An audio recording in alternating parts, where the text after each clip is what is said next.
பரத்துக்கு விரோதமாய் செய்கிற பாவத்தை சரி பண்றதுக்கு பார்த்துட்டோம். இது நமக்கு விரோதமாய் மனுஷனுக்கு விரோதமாய் செய்த பாவம். முதல்ல அந்த மனுஷன் இருப்பானா அவங்ககிட்ட போய் ஒப்புரவாக்குங்க. வசனம் சொல்லுது, நீ முதலில் போய் அவனோடு கூட ஒப்புரவாக்கு. என்ன இதுல என்ன ஒப்புரவாகுறது தெரியுமா? சில நேரத்தில் உங்களால் கொடுக்க முடியாது. நிஜமாவே உங்களால் என்ன செய்ய முடியாது.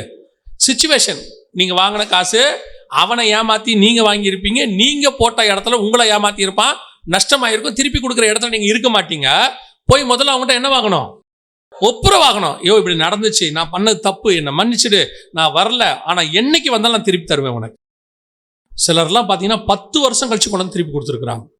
எனக்கு ஒருத்தர் தெரியும், அவரு கிட்டத்தட்ட அவருடைய 62வது வயசுலயோ 64வது வயசுலயோ 40 வயசுல வாங்கின கடனை திருப்பி கொடுத்தாரு. ஏன் தெரியுமா?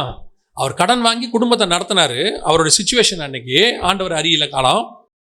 அதுக்கப்புறம் இவருக்கு அடைக்கிற நிலைமையே வரல. ரிட்டையர் ஆகும்போது அவருக்கு நல்ல ஒரு பணம் வந்துச்சு.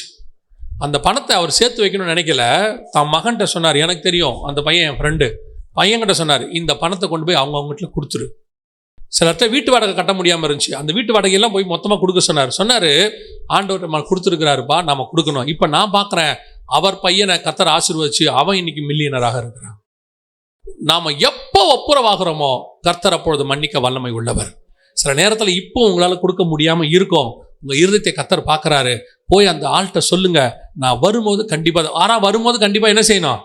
இப்போ நீங்க ஒப்புரவாகுங்க, பின்னால் தேவன் மன்னிக்க வல்லமை உள்ளவராக இருக்கிறார்.